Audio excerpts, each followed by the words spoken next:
Okay, para sa ating Teka Moment ngayong Workday Monday, FOI Executive Order. Pipirmahan na ni Pangulo Duterte ngayong linggo. Okay, ayon kay Communications Secretary Martin Andanar, nakahanda na ang Executive Order ng Freedom of Information na maimplementa dito sa Executive Branch. Wala umanong contentious provisions itong FOIEO na maaaring bumalakid sa pagpirma ng ating Pangulo. Sa katunayan, pinal na ang bersyon na nilalaman ng EO.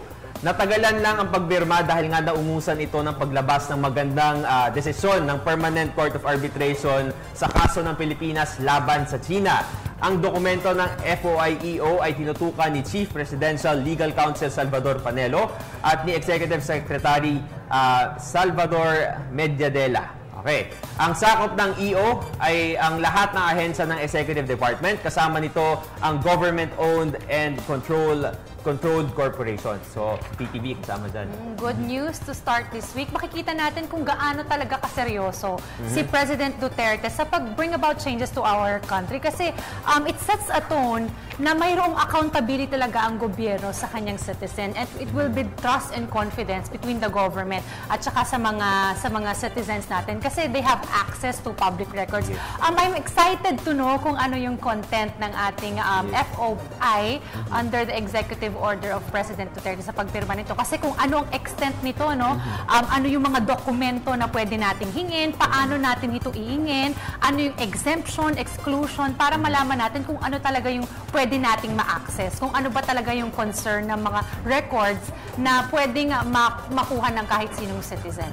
Alam nyo, sana itong hakbang na ito maging senyales na rin, no? Na gumawa na rin o mag-udyok na ipasa na nga rin yung FOI bill naman sa pagdating sa Kongreso.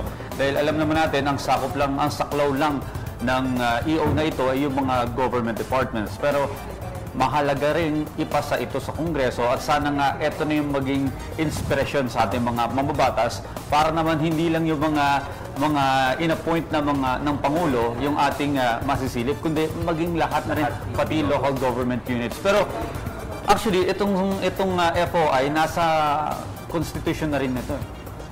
Tayo talaga isinasad sa batas na karapatan ng mga mamamayan na masilip yung mga pinagagastusan ng gobyerno kung ano man na itong proyektong ito o kung saan man inilalaan.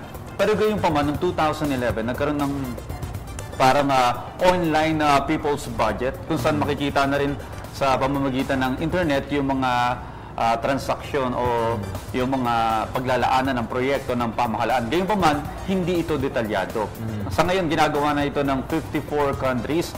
Tayo nagsimula noong 2011. Sa pamamagitan naman ng EO na ito, sana mas maging detalyado, no? At kung ano yung kinakailangan makita ng tao o ng humihiling ng impormasyon ay makita dito. Alam niyo, Alvin, Dayan, itong FOI talagang nakabinbin sa Kongreso for the past 2 decades. Ganun ang katagal. More than 2 decades na to inaantay natin na maipasa. At napakaraming mga advocates ng freedom of information na every year, Congress per Congress, talagang nilalaban nila na sana maipasa ito. Pero right now, alam niyo ba na yung mga advocates ng FOI nakapagdialogo na sa ating Pangulo at sa mga kanyang mismo. Kaya magandang senyales ito na talagang hindi lamang pangako during the campaign. Talagang mukhang magsisimula na.